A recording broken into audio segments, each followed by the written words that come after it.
Good morning, members, officers, and any members of the public in the public gallery or viewing the live stream. Welcome to this meeting of the Civic Affairs Committee. My name is Councillor Peter Sanford and I am chairing this meeting. My Vice Chair is Councillor Paul Bearpark, sitting to my left. I will introduce other attendees when I invite them to speak.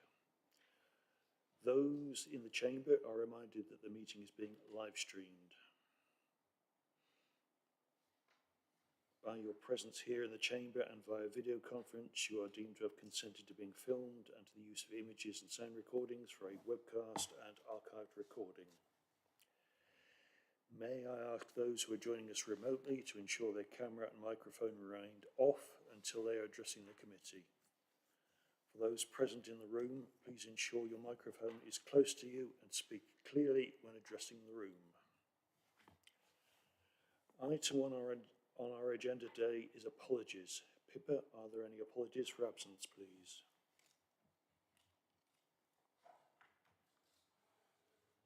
Thank you, Chair. No apologies have been received. Thank you. Item 2, declarations of interest. Do any members have interests to declare in relation to any item of business on this agenda? If any interest subsequently becomes apparent later in the meeting, please would you raise it at that point? Okay, I see no one indicating declarations of interest, so we can move on to item 3, minutes of previous meeting. Do members have any suggested amendments relating to the accuracy of the minutes for the meeting held on 13th of March 2025? Councillor Bearpark. Just a couple of minor things. Just for number 7, just a couple of missing words. I think the first bullet after the word easy should probably be the word way. And then after the word monitoring should be the word officer. Okay, you capture those changes.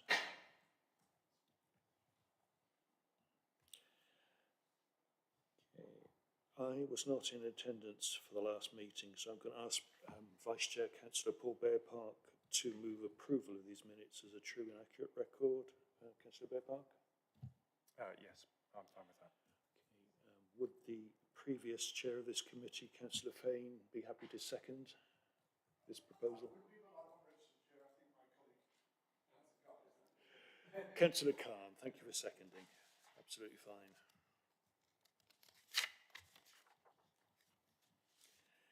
The committee therefore agrees the approval of the minutes of the meeting on 13th of March 2025 as a true and accurate record by affirmation. Item 4 is public questions. I believe there have been no questions received from a member of the public. Okay, we have no public questions. Item 5 is the government response to remote meetings and proxy voting. Consultation results, and I'd invite John Murphy to present a short report on their response.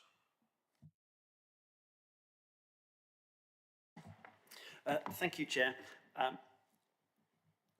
I wrote this very short report for the purpose of updating this committee, because I think you're the committee that ought to be aware of what is likely to be in a future pipeline for constitutional changes to our governance process.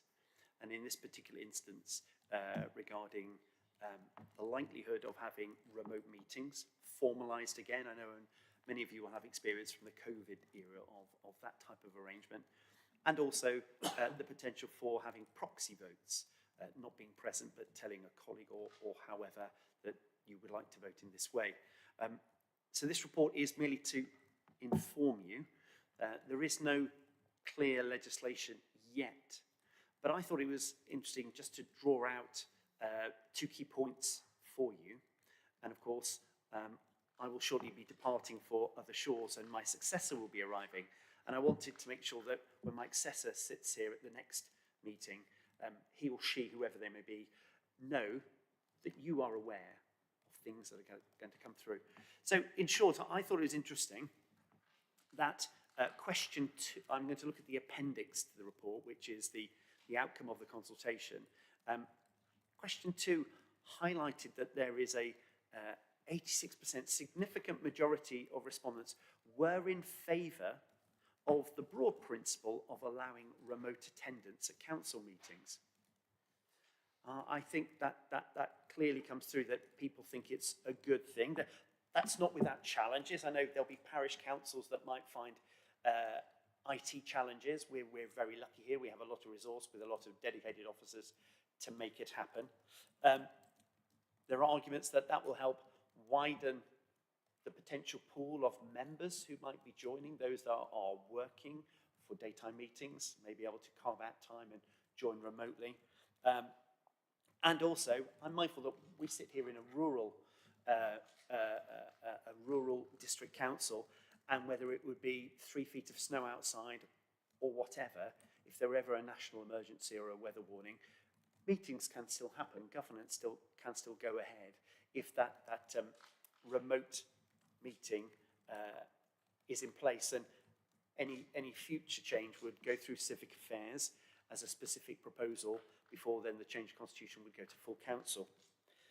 And if you go to the end of the appendix at page 13, it does say that the government are minded to allow councils to change their local standing orders, to change their constitutions, to permit remote meetings. So that looks very much like it is going to happen in one form or another.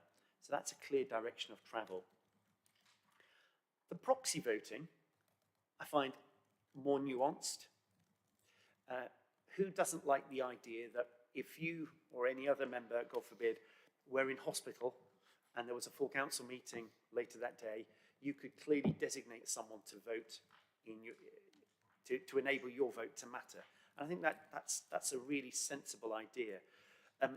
From the monitoring officer perspective, I immediately see a concern with regard to particularly licensing and planning, those hearings which are quasi-judicial, where I know I've given advice to members here about you may have a predisposition to vote one way or another, but as long as you can say hand on heart, I will go into the chamber, I will hear all the evidence, I will hear all the arguments, and only then will I come to my final position. I think there is some concern that proxy voting wouldn't enable a member to do that. And of course, if we have instances of concern about voting at licensing and planning, they do open the route to judicial review, which is costly, reputationally damaging, and delays things because inevitably we have to go back and start again. So that's definitely a more nuanced request.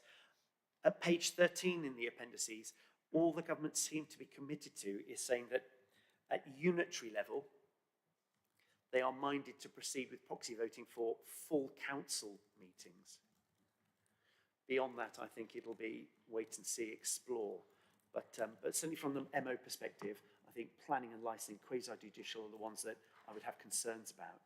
But otherwise, I'd be interested to see where members take the opportunities that government will provide.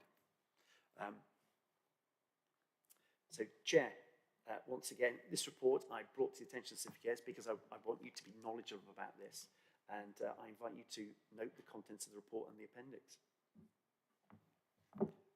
Thank you, Mr. Murphy. I have to say, from my perspective, at least 2 of my parish councils have picked up on this government statement, and they're very interested to get hybrid meetings up and running. They have difficulty getting quorate meetings when they're in person. So at this point, I invite any member of the committee who would like to speak. Councillor Fane.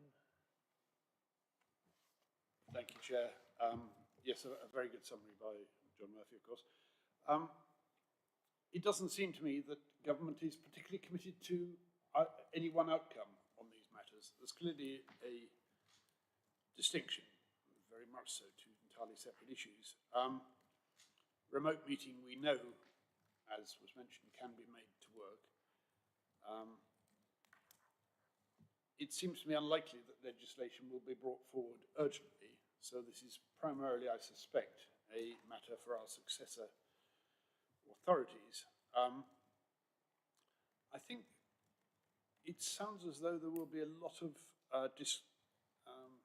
flexibility for councils to come forward with their own arrangements, which I think is good, but I think we need to look at what the criteria might be for remote voting.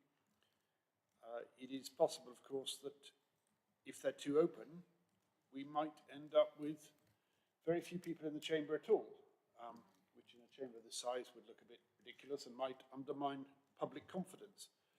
On the other hand, I'm not keen on the criteria being set too tightly, such that you have to prove that a member of the family has had a baby or some other criteria that might be set.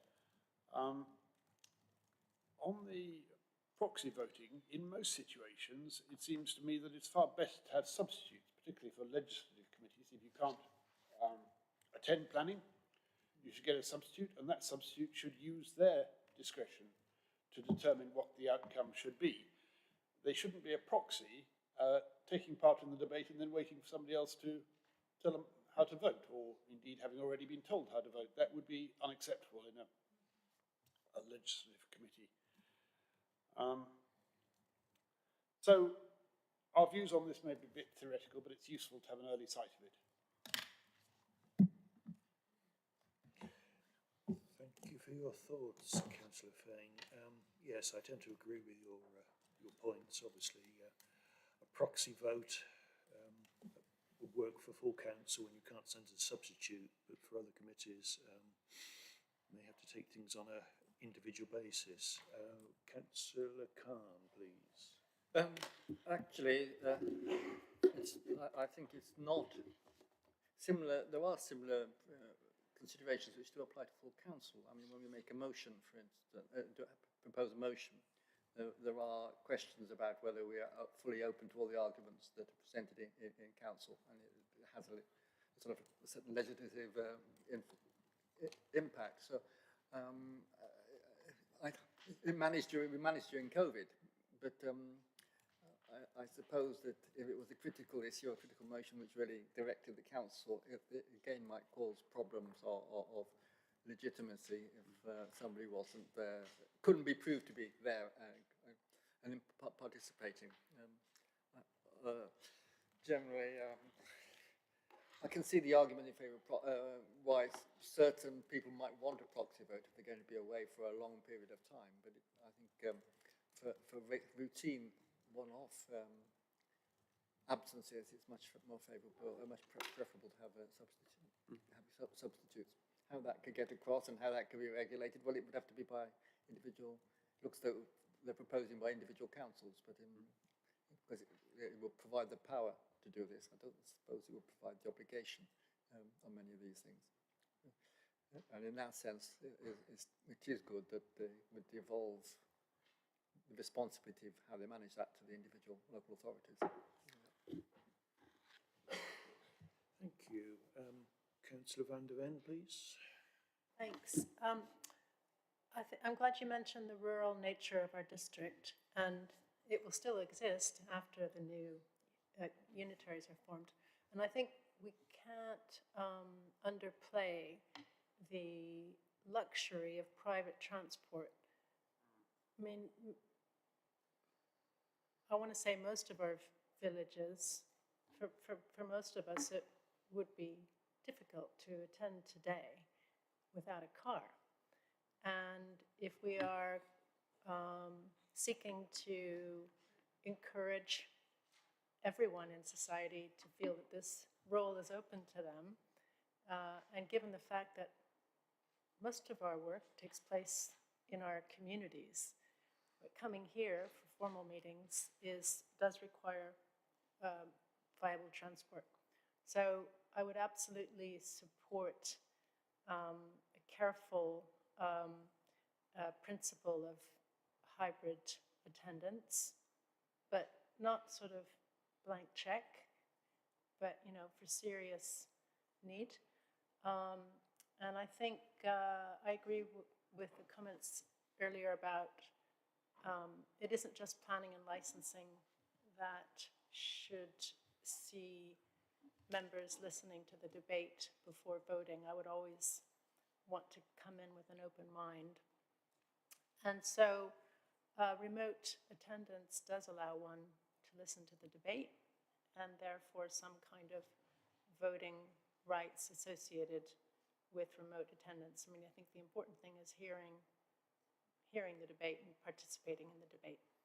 So, yeah, thank you for the very helpful summary, and I'm glad this has happened. This is the outcome. Thank you. Councillor Bearpark.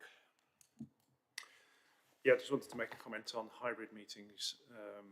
Generally, my experience has always been that they've been quite mixed, and it depends how well organised meetings are in the IT infrastructure.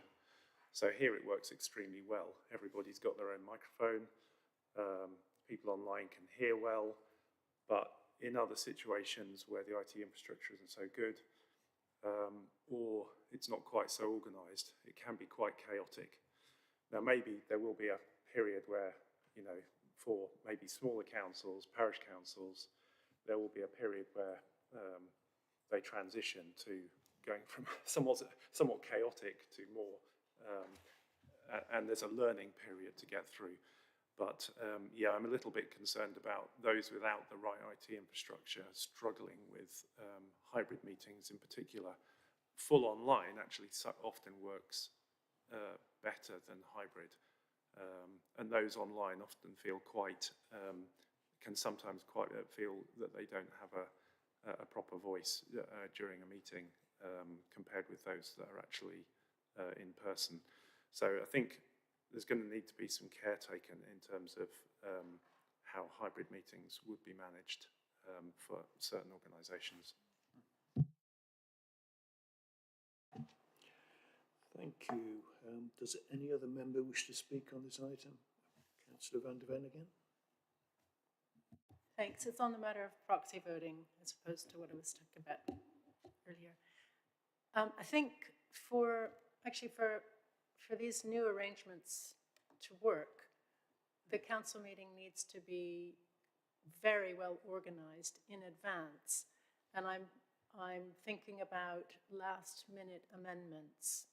So I think all members, you know, we take our responsibility to prepare for meetings in advance. We have the papers in advance and so on. And I think proper consideration of amendments needs proper notice, and especially for these mixed arrangements where it can actually get quite chaotic.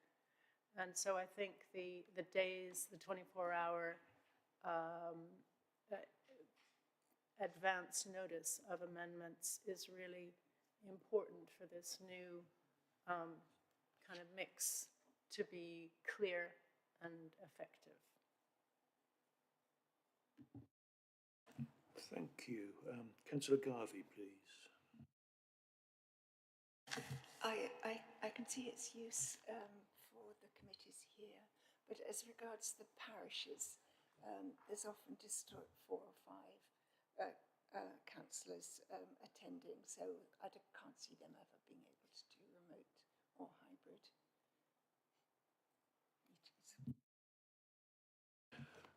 Yes, it's obviously not for us to decide what the parishes do, but they are aware that this consultation has been published, but thank you. Councillor Fane. Thank you, Chair, for allowing me to come back.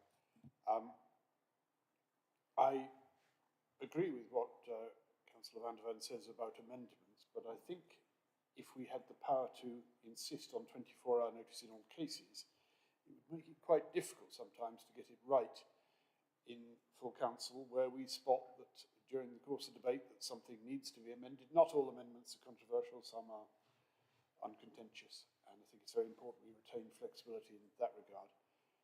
Similarly, in relation to parish councils, as you say, Chair, it may be for them to decide for themselves, but I suspect it may be for district councils to decide effectively for them, or to draw up some of the rules that would apply to parishes too. As I say, the decisions will probably not be taken during our lifetime in the council, so it's rather theoretical. But I feel that actually some parish councils, we have had a number of parish councils who've had to request that the number of councillors be reduced so that they can meet the quoracy test. And indeed, in some cases, they have been unable to meet for a period because they haven't been able to meet the quorum test. And therefore, I think the flexibility of being able to allow some of their members who typically tend to be quite old, and that's not an issue exclusively to parishes, but maybe, you know, infirm and unable to get in or away or whatever. And I think the important point is also identified earlier by Councillor Susan van der Ven. We are all, at every tier of government, having a real problem to put their name forward for election or co-option, often in the case of parish council, because of the commitment of time, and particularly young people and those who are working. And I do think it is important that we consider whether there is an opportunity here to be able to go to people and say, look, don't worry if you can't get to all the meetings, because you can attend online if you might even do it from work or from home if you're not able to get out and about. So I think the benefits of remote working for that should be considered as well. Thank you. Does any other member wish to speak on this item? Okay, I see no requests. The committee is asked to note that the government has issued their response to the recent consultation on remote meetings and proxy voting. Can we agree by affirmation that we have noted their response, please? Agreed. Does anyone wish to vote against? Any abstentions? The recommendations are agreed. Thank you all.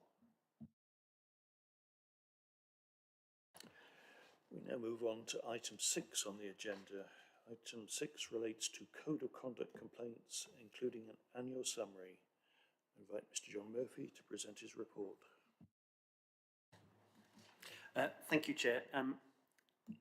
As normal, I'm bringing a quarterly update to this committee on the standards complaints that I am overseeing, working with the member concerned, whether it's at South Cambs or one of our parish or towns, the complainant and the independent person.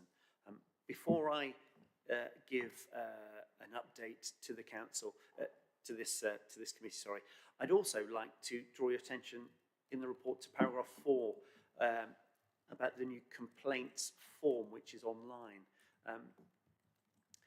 Behind the scenes for these last 6-12 months, and working with colleagues, I've been involved in updating the online reporting process for officers to make their declarations. And that's been something that has been brought to audit committee, and you can look online and watch the videos where we've updated that committee. And taking that momentum, I thought of the number of conversations with members of the public and the challenges some of them have had in terms of working with the old PDF form that was online when it came to asking them to make a standards complaint. I am very strict with members of the public that I cannot assist them in drafting their complaints. And for some people, they also found the technical challenge of dealing with a PDF form a challenge. And I know I have spent on a select few complaints an inordinate long time talking to them about how to understand the process and make the complaint. But using that momentum from the officer's declaration of independence, of interest, an update, we've reviewed the complaints form for bringing a standards complaint, and now we've done away with the PDF form, and it's a much easier online form to fill in. You can open it, you can go halfway, you can save it, you can come back, and I'm hoping that will address just the low level but high bar sometime challenge to technology for people to bring a complaint. And I know that's odd, me presenting to a committee that I'm telling you how much easier it is now for members of the public to bring complaints against elected members, but I think there is a serious point there, and we've addressed that, so I wanted to bring that to your attention. Moving on, I'd just like to run through the short form summary table that I've put in the report for this quarter and the complaints. For JM27, that concerned a member of South Cambs, and it was regard to words used online when this member was communicating with a member of the public. Both the IP and I felt that there was no breach on the evidence that we've seen, so we closed that case and informed the parties. Moving to JM28 was finished last quarter. JM29, there has been an update on this matter. This concerned a member of the public alleging that a parish council member had bullied another parish council member during one of their governance meetings. The person allegedly the subject of the bullying did not make this complaint, and though bullying is very serious, and both the IP and myself are very clear on that, the challenge here was that the complainant didn't really make out what is an example of bullying as against what is just a robust exchange of words between two politicians, two elected members in a governance meeting. And so for that reason, as an update, because this report was written some 2 weeks ago, this complaint has now been declined. There will be no further action, and both parties have been made aware of that outcome. For JM30, with regard to Northstowe, in that instance, after some prevarication by the complainant, after they had reflected on everything in its entirety, the complaint was withdrawn. So there's no further action there. With regard to JM31, there is an update. This again is a member of South Cams, and this was a complaint arising because of online communications between the elected member and a member of the public, and it was the member of the public who raised the complaint. The independent person reviewed all the evidence, numerous screenshots, and the independent person considered that, in his opinion, there were grounds for a potential breach of the code of conduct in terms of bullying and harassment by the member towards the member of the public. Both the subject of the complaint and the complainant have now been informed that I had decided I would move forward. So JM31, in my last ever Civic Affairs Committee at South Cams, I can report that I have actually progressed a complaint from stage 1 to stage 2. So what does that mean? Well, I've explained to the parties I will be reaching out to an external investigator. We've got existing links with external barristers who, for a fixed fee, mindful of the public purse as always, will talk to the parties, and then the investigator will produce a report that will come back to my successor. And should that report also agree that there are potential breaches of the code, then the complaint will progress to stage 3, which means it could be a standards hearing, or with the input from the chair of this committee, it may be that there's suitable alternative outcome which can be agreed between the parties, whether that's apology, training, or whatever. It won't be for me to decide. I won't be here. I know off stage, a number of members have said, John, in your 2 years, nothing's ever progressed. You must be the most kindly monitoring officer. Well, in this instance, the independent person was very clear and set out a number of areas where, based on the screenshot evidence, they thought it merited moving forward, and I agreed with that assessment. Parties involved in that are aware, as I've already said. JM32, that was one of those where a complaint came in, I started communication, and after some delay, the complainant, on reflection, has decided to withdraw or not proceed. JM33, South Cams member, a social media complaint, but in this instance, I registered it before that email landed in my inbox. Sometimes you're told something's coming, and it doesn't, and in this instance, no formal complaint was presented. So for the purpose of my numbering, I've kept it in there, but there was no formal complaint. It will not progress. And finally, Waterbeach, which at my last meeting I mentioned that we do have a number of issues arising at Waterbeach, and they do pop up regularly in the chart of parish councils that cause the most complaints. We've got 2 complaints regarding members, that's still in its early stages, so it will be a matter for my predecessor to update you on very early. And finally, just having written this, I've also received, I think, 4 complaints in from Teversham Parish Council, which were received after this, but I'll be looking into those and trying to get those up and running so that my predecessor can report back to you at the next meeting. But Chair, that's all I propose to say on this quarterly update on standards complaints and the update to the process for raising a complaint. Thank you, Mr Murphy. Does any member wish to speak on this item?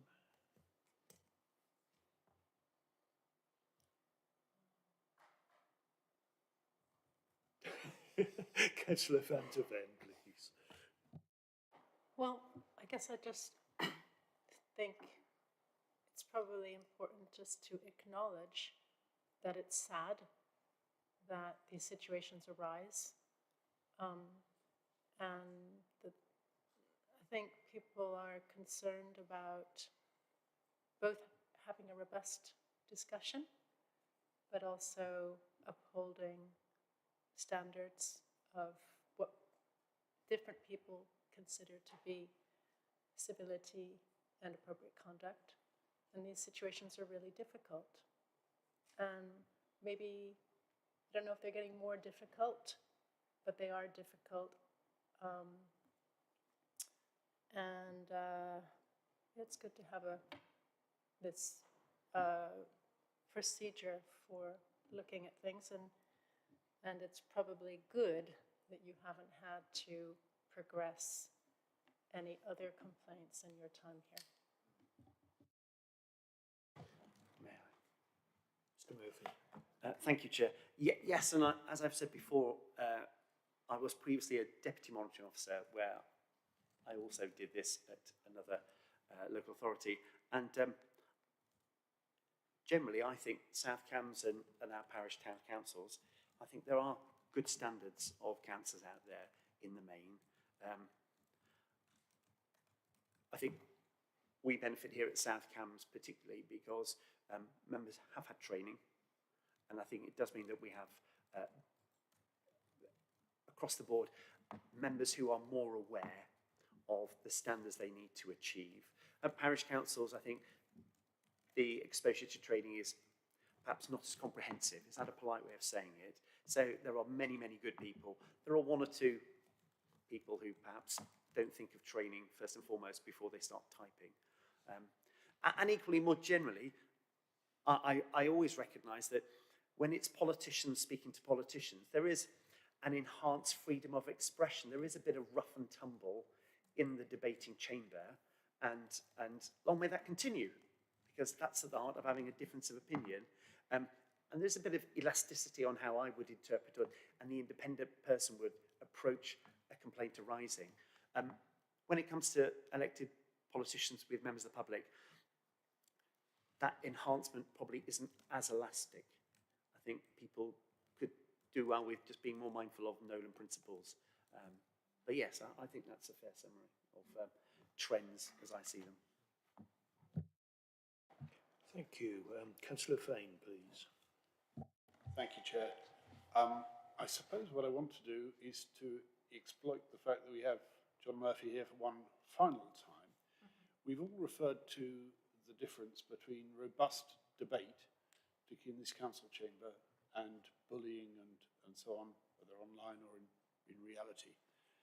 I suspect that as monitoring officer, John Murphy has had a few complaints about debate in this chamber in full council.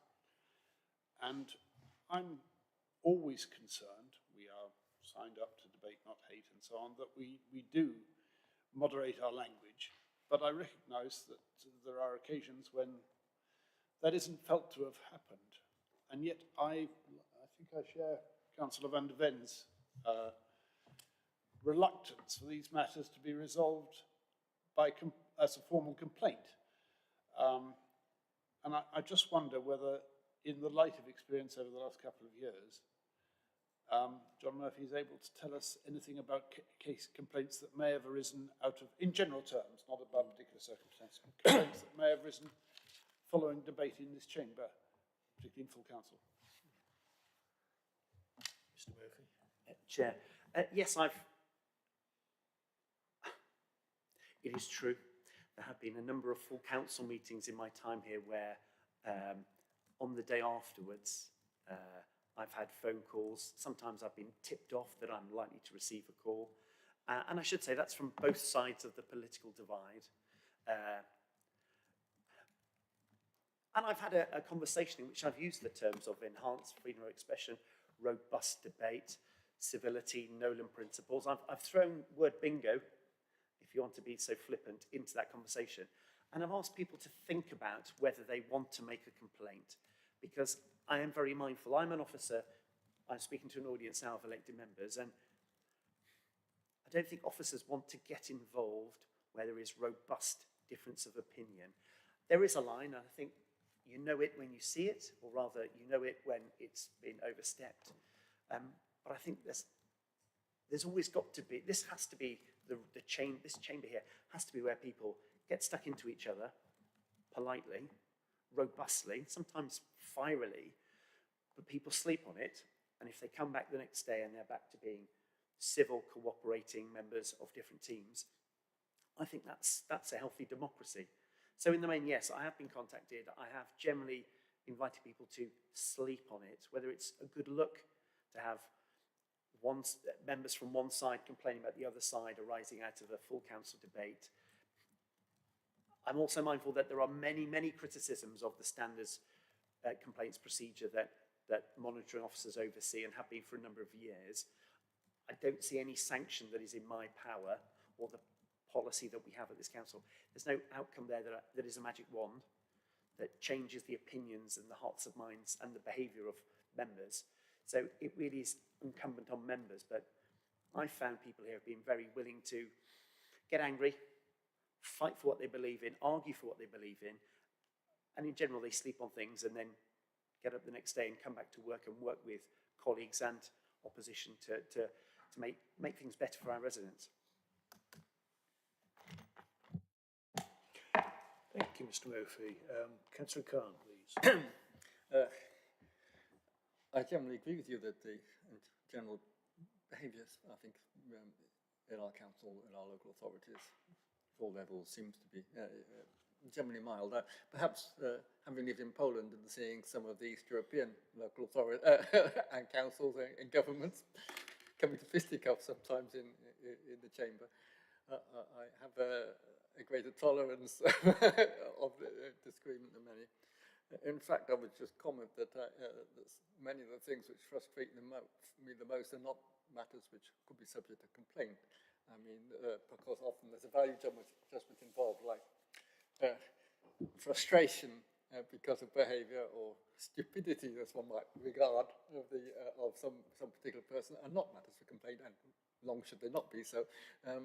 In fact, I think the comment that I would make is that the experiences which I found most difficult to deal with is sometimes actually the behaviour of some members of the public who can sometimes, they're not bound by code of conduct and can sometimes be what I think is excessive and quite difficult for the public servant to cope with.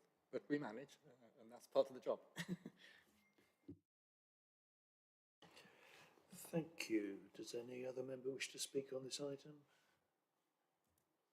Okay, I see no request to speak. The committee is asked to note the progress of any outstanding complaints and the conclusion of cases resolved since the last meeting, and also to note the changed online complaints process. Can we agree by affirmation that we have noted this item, please? Agreed. Thank you. Does anyone wish to vote against? Does anyone wish to abstain? The recommendations are agreed. Thank you. Last, actually not on the agenda, but are there any other items of business to raise with this committee today? Okay, Mr Murphy. Thank you, Chair. I have one item for any other business, and again, it's to inform this committee. A number of months ago now, we recruited a new Chief Information Digital Officer, Mr Simon Oliver. I'm sure members will have met him. He's been working very hard these last months. He's a joint IT, he's the head honcho, if you like, of the joint IT that we share with Hunts and the city. So he's very, very busy. His job title doesn't exist in our constitution. His job description, his roles, his responsibility, because they didn't exist before he joined. So my AOB to you is to say that following this meeting, I'm going to work with the Chief Exec, and we're going to consult with the Chair of Council and the Leader of the Council to make an administrative change to the Constitution to insert references to his job title and his position. In the Constitution, the principle, of course, is that any changes should come through this committee in a big report, and then we take them to full council. But under Articles 2:15.2, changes to the Constitution, B1, factual changes, for example, to reflect changes in job titles and the management structure, are permitted by the Chief Exec, having consulted with the Chair and the Leader. So we're going to do that, and I just thought I'd put it on record and bring it to your attention. Thank you, Mr Murphy. That all seems very reasonable. Does anyone have any, Councillor Khan, you wish to comment? I wish to thank John Murphy for the service, to you, Chair, for the service that he's given to us, and wish him the best for the future. Thank you. I'm sure everyone on the committee agrees with those sentiments. Thank you.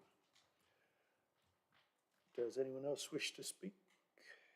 In which case, that brings this meeting to a close. The next meeting of the Civic Affairs Committee will be on the 23rd of October 2025. Thank you all for your time today.